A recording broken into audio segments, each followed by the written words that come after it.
started as a fashion designer when I was 18, when I was only in college, and I always thought it's a profession of dumb bimbos. So most people, whilst they were enjoying life in the canteen of college, I was working, and I earned money at a very young age. So suddenly, from earning in a profession that I never thought was an option, it became the greatest profession for me because I had earned at a very young age. And I started with playing with the sari. I thought that the sari is the most underutilized garment, and I wanted to take it to the international platform, and that's how my whole professional career in fashion started. I ended up draping a sari in 54 different styles and went on to be known as the Queen of Drapes. But politics was something that was in my blood all my life because I was a student of political science and law, and my husband and everyone knew that I would enter politics at some stage. So when I was 31, I joined the BJP. I fought elections. I went on to become the spokesperson of the party. Currently, I'm the only woman treasurer that the party has, and it has been a real roller coaster ride, but I must say, in all honesty, that politics is my passion and fashion is my profession. Right. In fact, most people dismissed me when I joined politics because they said one more person from the glamour industry, and what would she know about politics, and what would she know about running the country or the state? And I proved them wrong. For me, I always say don't follow the West. For the longest time, Indian fashion industry as per se, the designers have always aped the West, seeked inspiration from the West, whatever the forecasts and trends. I think now the tables have turned because we pretty much set the trend. So for example, if it was Lucknowi, there was a whole trend where you had right from Abu Sandeep, Manish Malhotra, Neeta Lula, everyone doing Lucknowi. So what I've currently done, which is very interesting, is we've got over 100 designers, small and big, who are working with the weavers of Banaras. Right.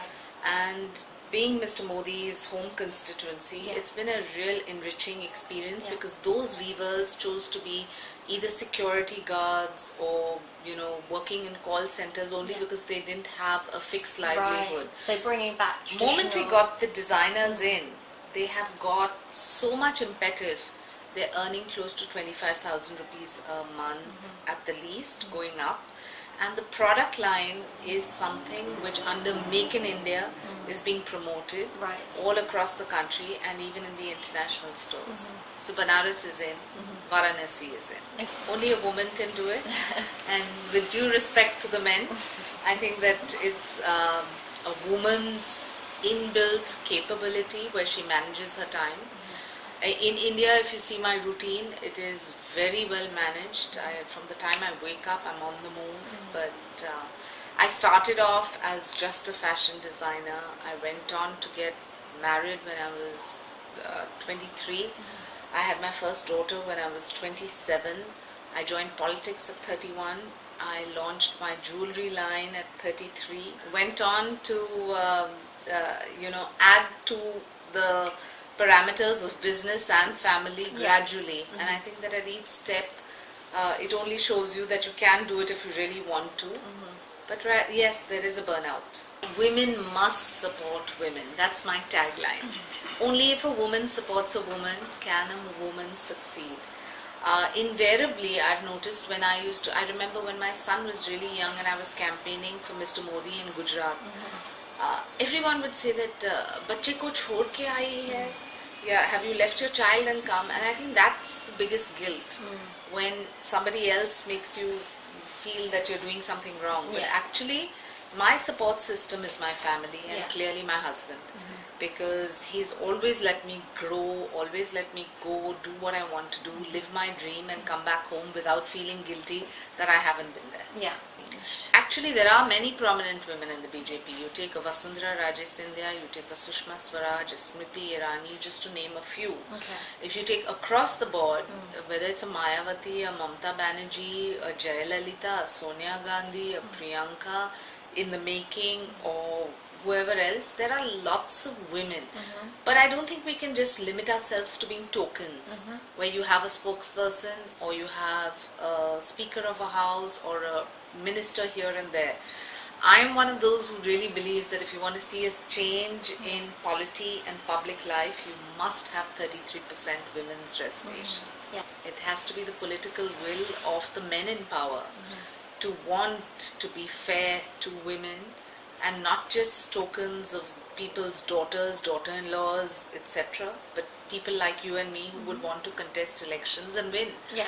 I remember the first time I fought an election, they gave me a constituency which was hardcore Muslim, Christian, etc., slum pockets, and they said go fight there and you will win because you're cosmopolitan. They only give a woman a constituency where you're going to lose. Right. Okay. So the reality is that nobody is giving you a fair share or a fair play. Yeah. But I think that time has come now. I have no sugar daddy.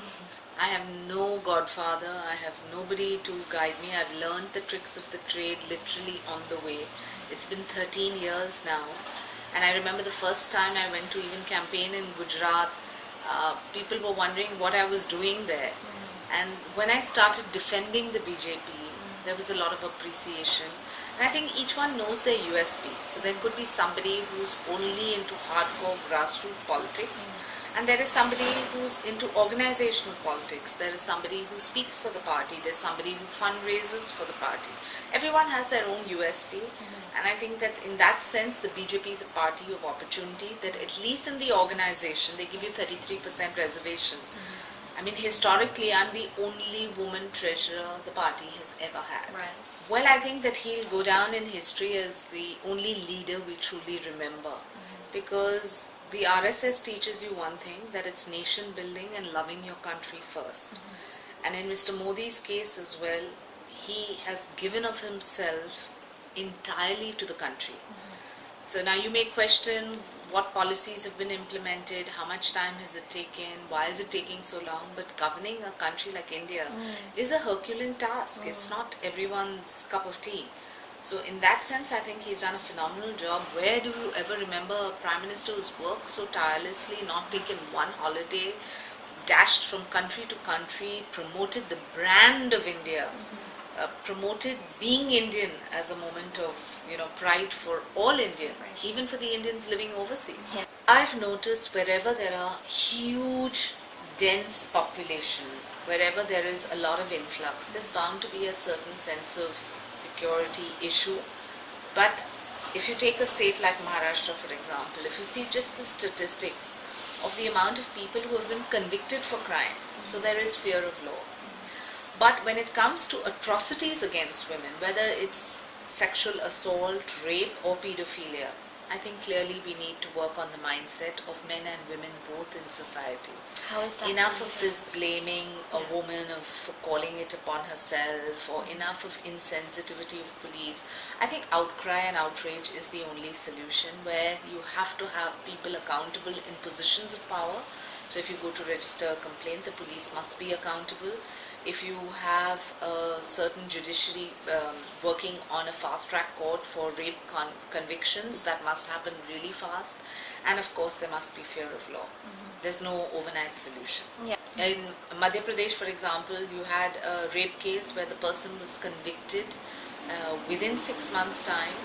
There were cases in Maharashtra where a child in Kolhapur was raped, and we ensured within 24 hours that person was put behind bars. And the matter brought up so much kind of media outcry as well, where everyone was discussing and deliberating on where, if there is political will, you can clearly deliver. Strangely, when I joined politics, my only ambition was to be the spokesperson of the party.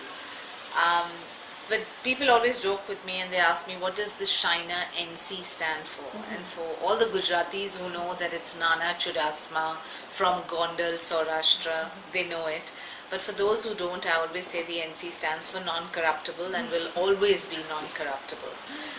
So, in that sense, I'm very clear. I came here with a mission, which was to give back to society. I do it through politics and through my 2 NGOs. One is Giants International. In fact, we have a chapter in London as well, where we have close to 100 members.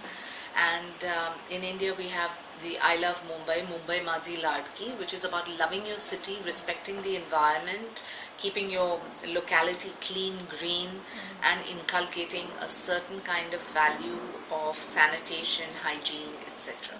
The BJP is clearly the single largest political party in the universe today, which in itself is something that we need to be proud of.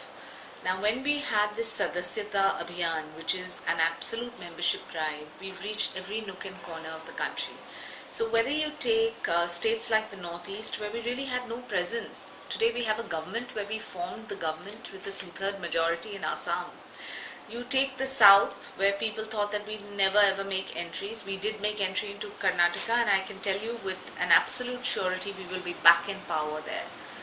You take the hinterland, where people said that, what about states like UP? We will be winning there too. So 65% of the country is covered by BJP ruled or run states. Now if you take Madhya Pradesh, you take Gujarat, you take Rajasthan, you take Chhattisgarh, these are some of the Maharashtra, these are some of the states where you've seen the work. It's tried, tested, delivered.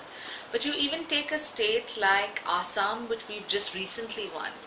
The kind of inroads and development in the Northeast, which has been the most neglected part of India, is historic. Did we ever think that we'd have a BJP coalition in Jammu and Kashmir? It's historic.